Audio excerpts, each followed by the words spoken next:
একটু ওই বাড়ি যাচ্ছি, কিছুদিন একটু মায়ের কাছে থাকতে চাই। যেখানে যাচ্ছ যাও, মাকে বলেছ মার পারমিশন নিয়ে যাবে। মার অফিসের দেরি হয়ে যাচ্ছে, আমি আসলাম।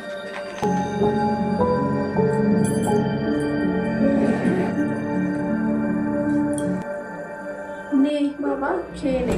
যতদিন তোর এই বুড়ি মা বেঁচে আছে ততদিন অন্তত তুই খালি পেটে অফিস বেরোবি না। একটা ঘরে বৌমা এনেছি যে একটু কাজ করে দেবে, তার তো আর মন নেই এই সংসারে। মা, আমি আসছি।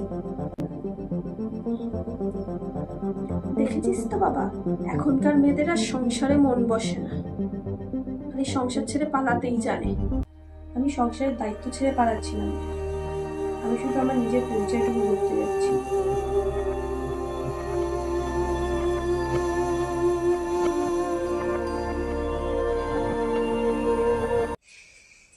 এনে তোর কফি।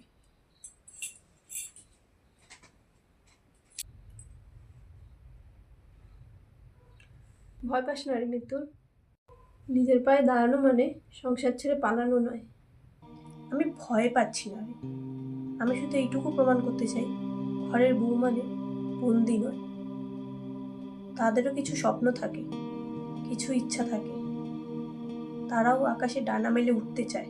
দেখিস মিতুল তুই, ওরা এই কথাটা ঠিক একদিন বুঝবে। ওকে ওকে স্যার, গুড। ওকে মিতুল, তুমি একটু এক গ্লাস জল দাও তো। কথা কানে যাচ্ছে না নাকি? এক গ্লাস জল।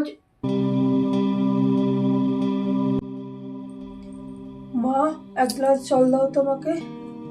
মিতুল, তোমার অভিমানই বুঝিয়ে দেয় তোমার মধ্যে কতটা জেদ রয়েছে। Sir, may I come in? Yes, come in.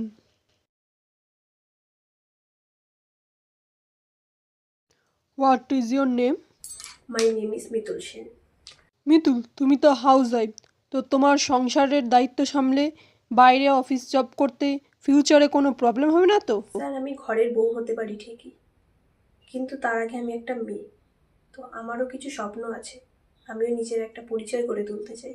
আমার মতো অনেক মেয়েরা আছে যারা সংসারের চাপে পড়ে সংসারের মধ্যেই আটকে রয়েছে, স্বপ্নটাকেই ভুলে গেছে। তো আমি চাই যে আমি যেমন সংসারটাকে সামলাবো, তার পাশাপাশি বাইরেটাকেও সামলাবো।